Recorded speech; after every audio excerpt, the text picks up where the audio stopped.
Hoje no Pela Capa, muita pedra e putaria, porque nós vamos falar sobre o Círculo dos Dias de Ken Follett. Então, sem mais delongas, bora já começar com essa resenha logo de cara, porque essa resenha promete.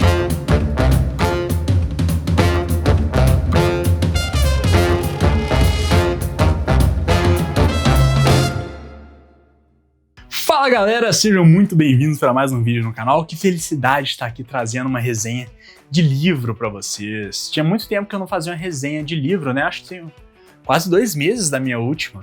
Eu falei de muitos quadrinhos, falei de livros aqui em vídeos de compra, vídeos de haul, de lista, mas de resenha de livro acho que tem uns 2 meses que eu não faço.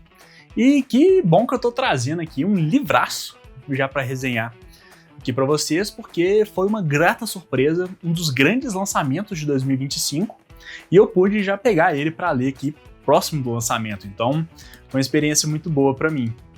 Mas antes de a gente começar a falar especialmente do livro, já deixa o like aqui embaixo, ajuda demais, hypa o vídeo, que o hype também ajuda bastante. Se inscreva no canal se não for inscrito ainda, você será muito bem-vindo aqui no Pela Capa, e caso se interesse mais ainda, a gente tem uma comunidade aqui, que é o nosso clube de membros. Nosso clube de membros aqui tem vários benefícios muito bacanas que eu tenho certeza que você vai adorar. Então, com essas delongas já ditas, bora começar para a nossa resenha.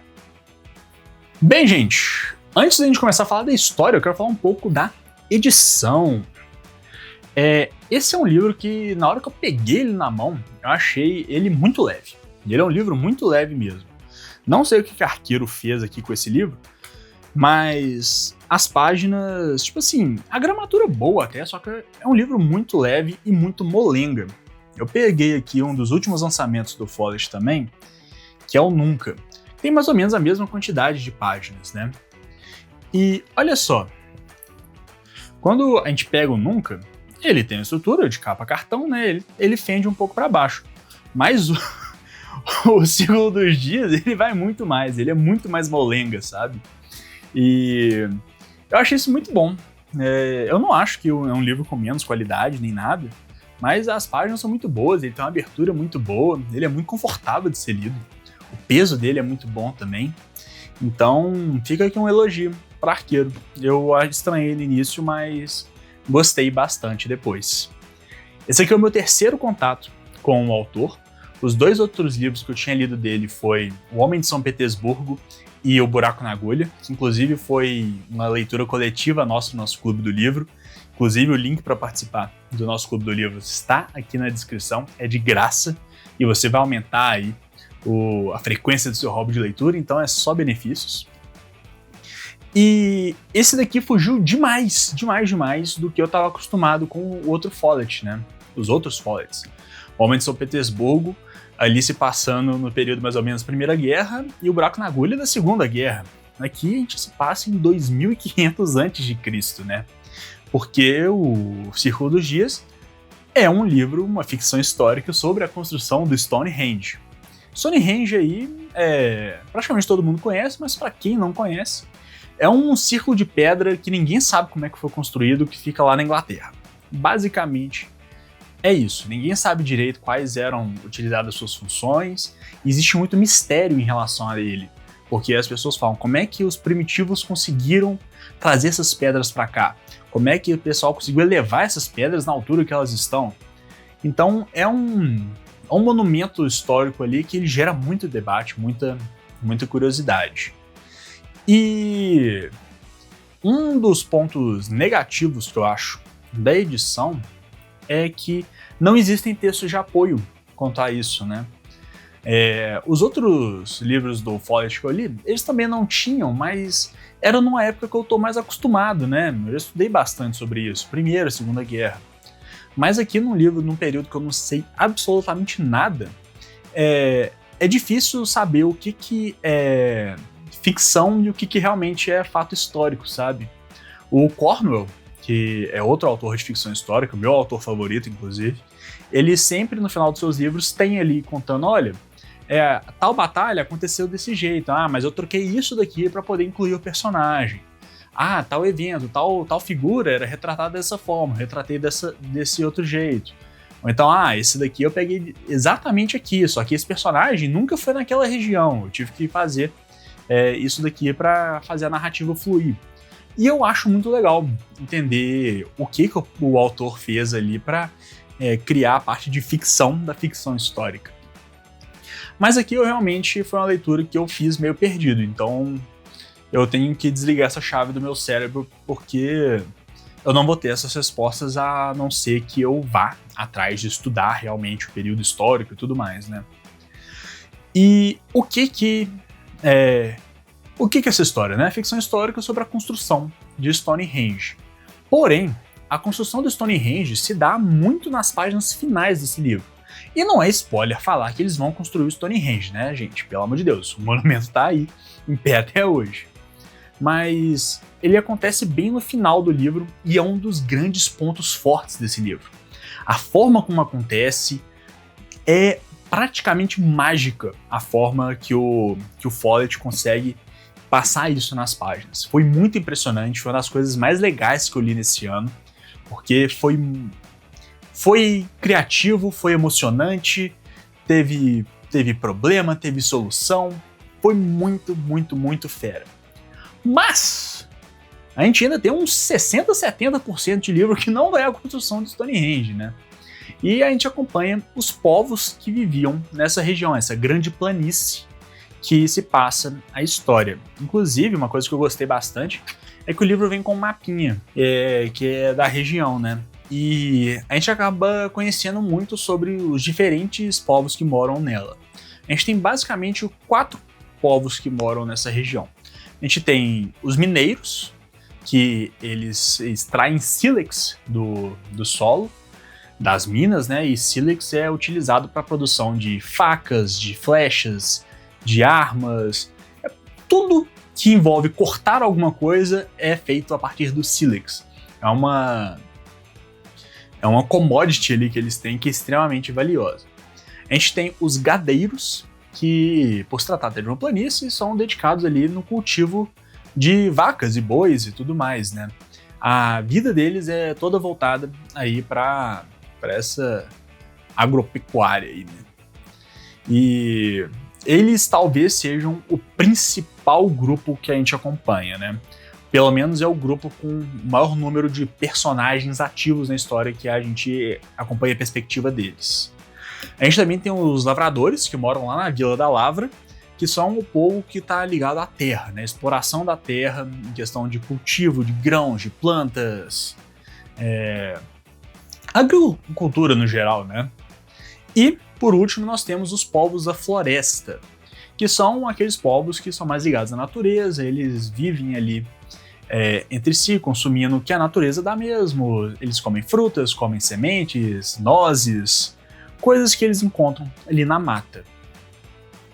E esses quatro povos aí vivem nessa grande harmonia. Uma coisa que é bem legal, a gente começa acompanhando um personagem chamado Seth. Ele é um mineiro. Não mineiro que nem eu, mineiro de exploração de mina mesmo. E ele vive numa família terrível, uma família horrorosa que explora nele, bate nele. E ele é apaixonado por uma gadeira chamada Nin. E ele acaba encontrando essa gadeira toda vez que eles vão no solstício de verão, que é a passagem do ano, né? Como se fosse o Réveillon deles. E nesse solstício é bem interessante, porque é o momento que todos esses povos vão se reunir num monumento, que um dia virá a ser o Stonehenge, né? Mas que ainda não é feito de pedra, para que as sacerdotisas possam fazer as danças e tudo mais, e decretar mais ou menos que a passagem das estações, né? As sacerdotisas nessa sociedade, elas têm a função de contar os dias. Então elas sabem ali em questão de chuvas, questões das estações, quando o ano começa, quando o ano termina. Então elas são responsáveis por essa função. E o Follett, ele colocou o monumento, né, como o objetivo dele ser a contagem dos dias e a passagem das estações e tudo mais, né? Mais uma vez eu digo, eu não sei muito bem sobre o Stonehenge. Eu sempre escutei que era alguma coisa que ninguém sabia direito para que servia aquele troço. Então não sei se descobriram ou se o Follett inventou isso aqui no livro, né? Mas beleza. Depois dessa parte aí do ritual, dos dias e tudo mais, todas as pessoas lá, elas vão não só para assistir o ritual, é um grande momento para troca entre as diferentes tribos, né? Então, os lavradores levam queijo das cabras, levam suas sementes, suas plantas para trocar, os gadeiros eles trocam carne, eles trocam couro, os mineradores levam seus sílicos para vender, então é quase como se fosse uma grande feira ali que acontece todos os anos. Mas, depois dessa feira, acontece um negócio que é muito presente no livro, que é a putaria. Um dos grandes momentos desse ritual todo se chama a Festa do Êxtase. E os personagens, eles realmente vão na Festa do Êxtase para cometer ali atrocidades sexuais, no sentido de, tipo assim, ser livre mesmo.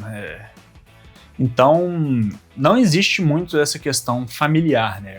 As pessoas vão lá e se engraçam com quem elas querem. E isso tem uma justificativa no livro, que é uma justificativa meio que biológica, que é para fortalecer as comunidades, as famílias, e os membros das famílias, né? Porque os lavradores vivem separados num canto, os gadeiros estão no outro, a galera dos mineradores estão no outro.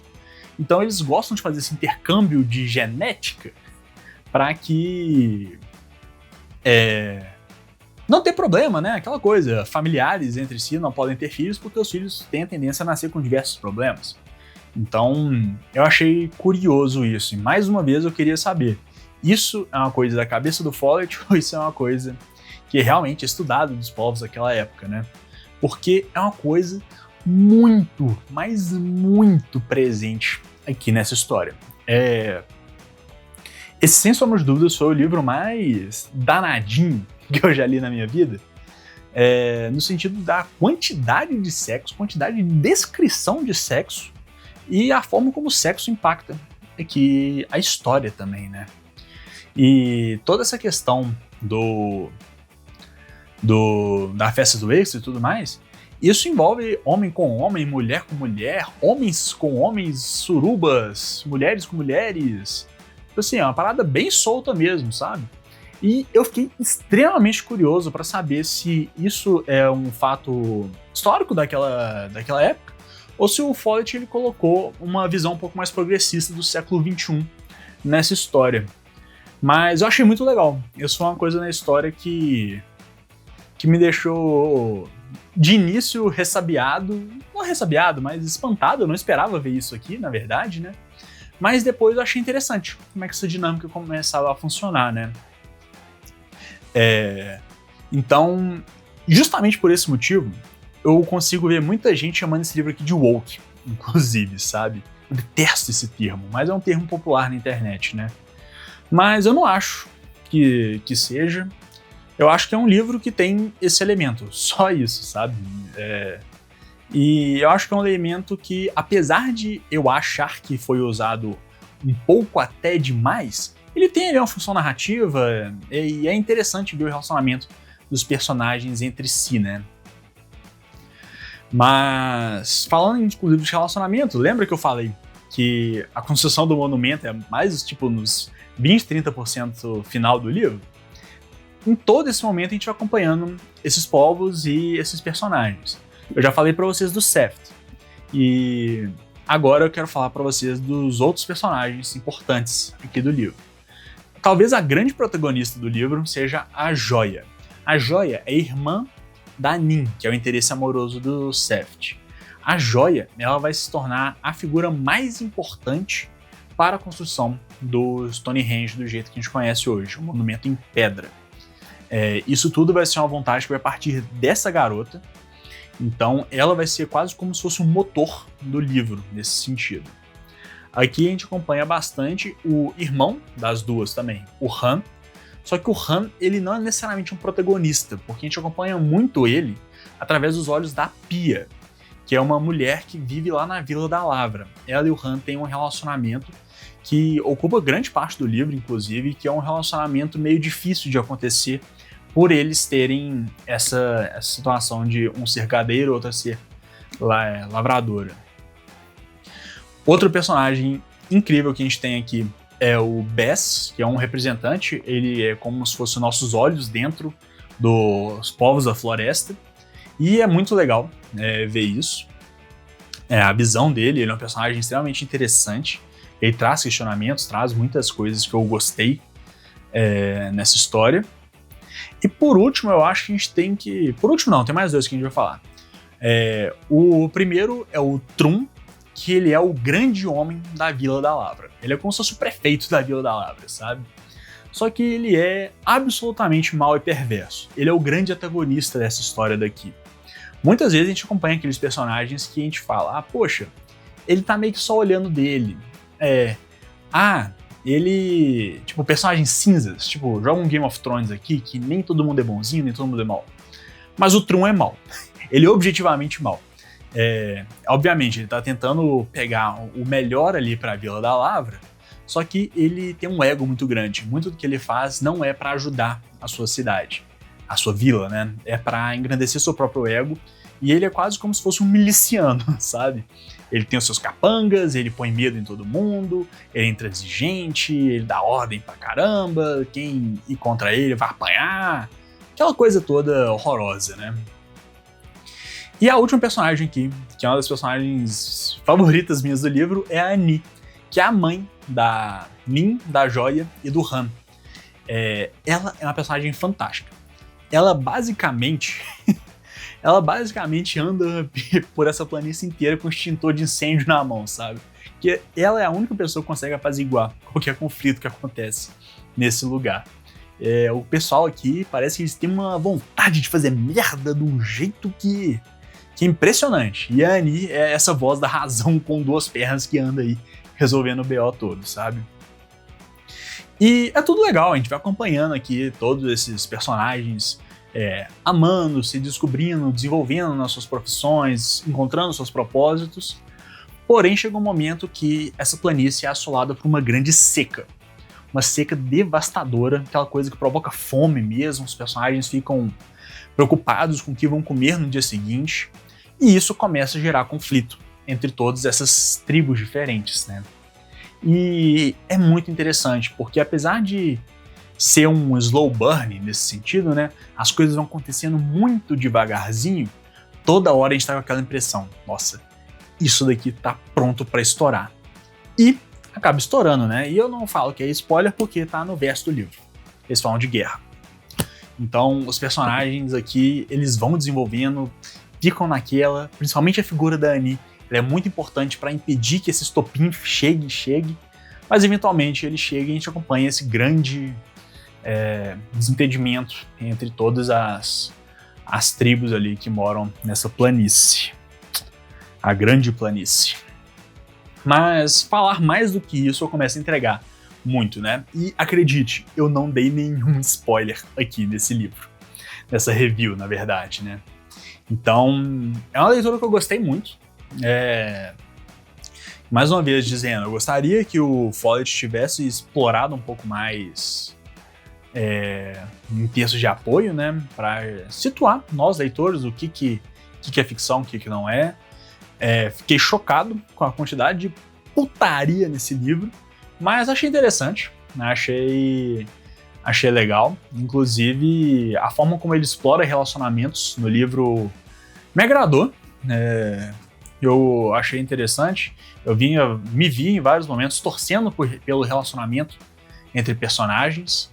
E são personagens muito bons, muito bem construídos. Então, apesar de que nem eu falei, parece que as coisas são meio devagares nesses livros, né? Nesse livro. As coisas não acontecem com velocidade, não é aquele livro cheio de viradas de mesa o tempo todo, tudo mais, só que o Follett é um escritor tão bom, os personagens são tão interessantes, que não importa, a gente gosta de ler. Eu gostei muito dessa leitura, de verdade, mas é um livro que está dividindo opiniões. Eu acho que está dividindo muitas opiniões, inclusive, por esse quesito do paganismo sexual aí que o Follett explora muito a fundo nesse livro, né? Então, fique sabendo. Aí, tem muita pedra e muita putaria. Mas bem, gente, eu quero saber de vocês, se vocês têm interesse nesse livro, se vocês leram esse livro, né? Vocês concordam comigo? Vocês gostaram dessa leitura também? Vão dar uma chance para essa história? Deixa aqui nos comentários pra gente fazer um bate-papo bem legal, respondo todos os comentários aqui. E lembrando, deixa o like, se inscreva no canal se não for inscrito, se torne membro se quiser fazer parte da comunidade do Pela Capa, hype o vídeo e vou deixar aqui 2 vídeos para vocês poderem assistir. O meu vídeo de As Crônicas Saxônicas, que é a minha experiência lendo o primeiro livro. Já estou no 9º livro agora, mais minhas experiências aqui com ficção histórica. Eu vou deixar aqui sobre As Crônicas de Arthur, não, sobre O Homem de São Petersburgo, outro livro do Ken Follett, também que eu gravei resenha aqui para vocês. E bem, gente, deixa aqui embaixo também qual que é o seu livro favorito do Ken Follett, um autor que eu gosto pra caramba, quero ler mais coisas dele. Então, quero as indicações de vocês. Bem, gente, o vídeo ficou por aqui e até a próxima!